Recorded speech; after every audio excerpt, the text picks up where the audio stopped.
Good day everyone! Welcome back to my YouTube channel. At kung bago ka pa lang sa YouTube channel ko, please click the subscribe button and hit the notification bell para lagi kayong updated sa mga bago kong videos. So for today's video, ang pag-uusapan natin is kung paano mag-join sa Google Classroom using phone and using laptop. So meron tayong two variants. And in joining Google Classroom, meron tayong dalawang paraan.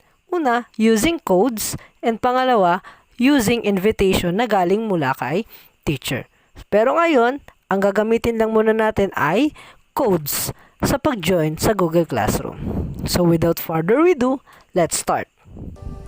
To join Google Classroom using your phone, first, open the Google Classroom app, click the plus button below, click Join Class, enter class code, click the join button in the upper right corner, and that's it.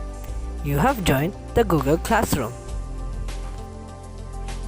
To join Google Classroom using laptop or your PC, first, open Google Chrome or your browser. Search for Google Classroom app. Then enter. Click this Google Classroom. You will be directed to the Google Classroom app. Click this plus button in the upper right corner. Click Join Class. Then enter the class code given by the teacher. Then click this join button in the upper right corner.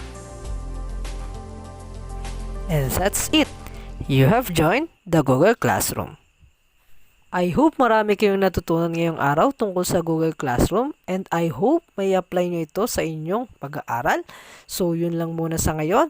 At again, kung bago ka pa lang sa YouTube channel ko, please click the subscribe button and hit the notification bell para lagi kayong updated sa mga bago kong videos. And don't forget to like my videos.